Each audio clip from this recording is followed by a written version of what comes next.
Hello વિદ્યાર્થી મિત્રો, નમસ્કાર. આજનો આપણો ટોપિક છે ચેપ્ટર પહેલું ધોરણ 7 પૂર્ણાંક સંખ્યાઓ. પૂર્ણાંક સંખ્યાની અંદર સ્વાધ્યાય 1.2. આ આપણું સ્વાધ્યાય 1.2 ગુણાકાર વિશેનું છે. પૂર્ણાંક સંખ્યાના ગુણાકાર. તો પૂર્ણાંક સંખ્યાના બે પ્રકાર છે, ધન પૂર્ણાંક અને બીજું છે ઋણ પૂર્ણાંક.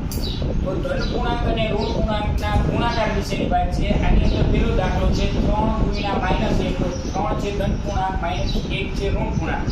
તો આનો ગુણાકાર કરવો હોય તો 3 એકા 3, પણ એક માઈનસ છે એટલે જવાબ આવશે માઈનસ, એટલે જવાબ આવે -3.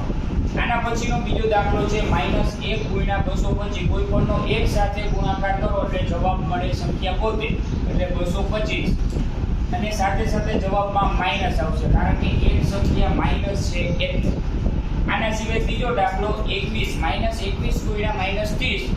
તો આનો ગુણાકાર આપણે કરવો પડે તો 3 એકા 3 અને 3 દુ 6 અને પાછળ એક 0 અને બે માઈનસ છે એટલે જવાબની અંદર આવશે પ્લસ. તો આનો જવાબ આવે 630. આના પછીનો ચોથો દાખલો છે -316 ગુણ્યા -1. જ્યારે બંને માઈનસ હોય ત્યારે જવાબ આવશે પ્લસ, અને 316 ગુણ્યા 1 એટલે જવાબ આવે 316. આગળ જ આપણે વાત કરી કે કોઈ પણ સંખ્યાનો એક સાથે ગુણાકાર કરવામાં આવે ત્યારે તે સંખ્યા પોતે જ મળે છે. આના સિવાયનો પાંચમો દાખલો છે -15 ગુણ્યા 0 ગુણ્યા -18. આના ઉપરથી ખબર પડે કે જ્યારે માઈનસ બંને હોય અને ત્રણ સંખ્યા આપેલ હોય ત્યારે જવાબ આવે માઈનસ.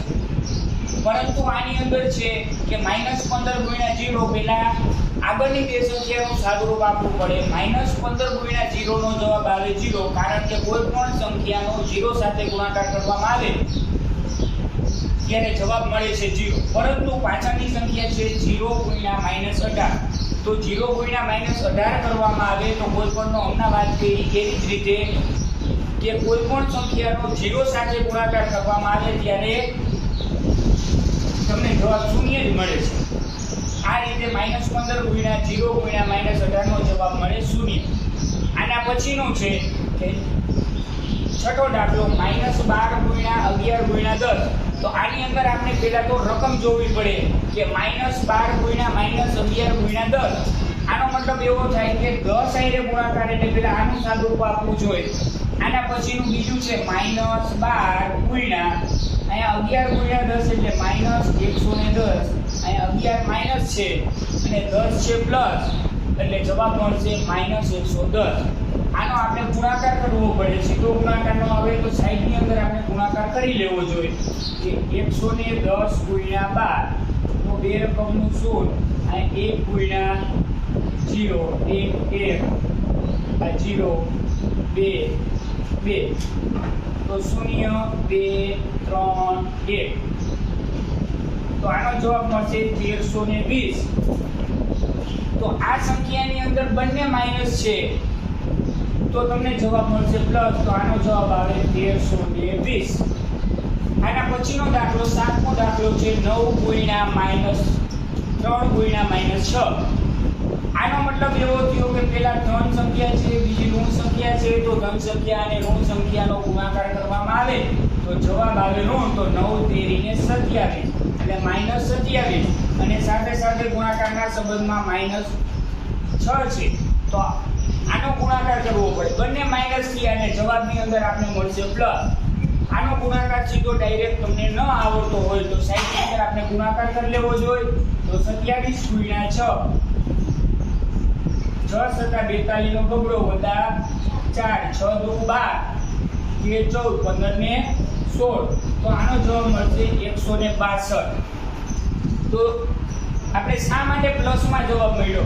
તો કે આગળ તમને 9 આપેલ છે પ્લસ અને -3 ગુણ્યા -6. તો બંને માઈનસ છે એટલે જવાબ તમને મળશે પ્લસની અંદર 162. આની અંદર આઠમો દાખલો આપેલ છે -18 ગુણ્યા -5 ગુણ્યા -4. તો બધા માઈનસ તમને આપેલ છે. -18 પણ માઈનસ છે, -5 પણ માઈનસ છે અને 4 પણ માઈનસ છે. તો 18 50 90.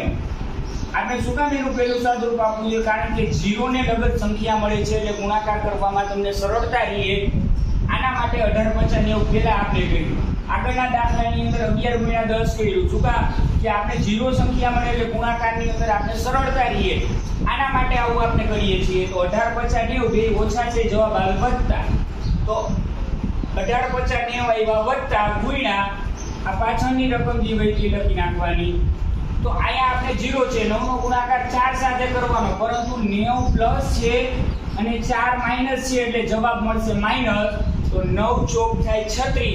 તો આગળ તમારે 36 કરી નાખવાના અને પાછળ શૂન્ય, એટલે આનો જવાબ આવશે -18 ગુણ્યા -5 ગુણ્યા -4 બરાબર -360.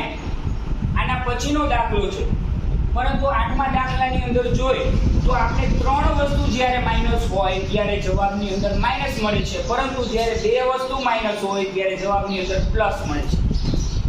આના પછીનું જોઈએ તો -1 ગુણ્યા -2 ગુણ્યા -3 ગુણ્યા -4 છે. તો આની અંદર 4 રકમ તમને આપે છે. 4 રકમ જ્યારે તમને આપેલ હોય ત્યારે પેલી 2 રકમનું આપણે સાદુરૂપ આપવું જોઈએ.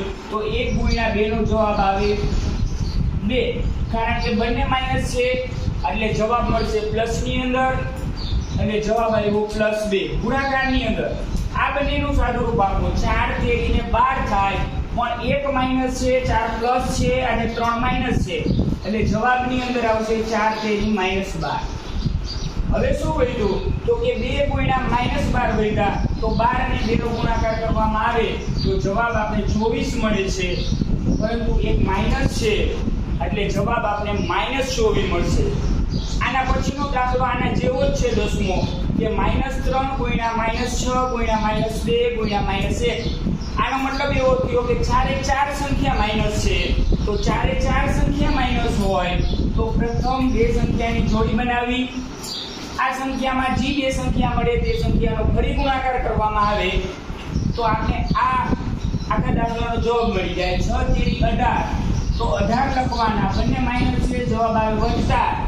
આની સાથે ગુણાકારની નિશાની છે, 2 ગુણ્યા 1 એટલે 2 મળે અને બંને માઈનસ છે એટલે જવાબ મળશે માઈનસ. તો 18 પ્લસ છે અને બંને માઈનસ છે એટલે જવાબ મળશે પ્લસ. તો 18 ગુણ્યા 2 જવાબ મળ્યો. તો 18 દુ 36 થાય, તો જવાબ મળશે પ્લસ નો પ્લસ જ મળશે, કારણ કે બંને પ્લસ છે. તો આ તમારો સ્વાધ્યાય 1.2 નો દાખલો પેલો ધોરણ 7 ની અંદર પૂર્ણાંક સંખ્યાના ગુણાકાર વિશેની વાત છે. તો ગુણાકારની અંદર આપણે એક જ વસ્તુ જોવાની છે કે બે સંખ્યા જ્યારે તમને આપેલ હોય ત્યારે આમાં એક સંખ્યા જ્યારે માઈનસ હોય ત્યારે જવાબની અંદર તમને માઈનસમાં જવાબ મળે છે, જ્યારે બંને સંખ્યા માઈનસ આપેલ હોય ત્યારે જવાબની અંદર તમને વધતા જવાબ મળે છે, પ્લસમાં જવાબ મળે છે. પરંતુ જ્યારે 4 રકમ આપેલ હોય એટલે 4 એ 4 માઈનસ આપેલ હોય, આ તમે જોઈ શકો છો કે અહીંયા 10મા દાખલાની અંદર -3 ગુણ્યા -6 ગુણ્યા -2 ગુણ્યા -1 છે. તો જવાબની અંદર 4 એ 4 માઈનસ હોવાને કારણે આપણે જવાબ મળ્યો પ્લસ. તો આના ઉપરથી કહી શકાય કે બેકી સંખ્યામાં જ્યારે સંખ્યાને ગણવામાં આવે અને બેકી સંખ્યામાં જ્યારે માઈનસ હોય ત્યારે જવાબ આપણે પ્લસમાં મળે છે. તો આ તમારું થયું સ્વાધ્યાય 1.2.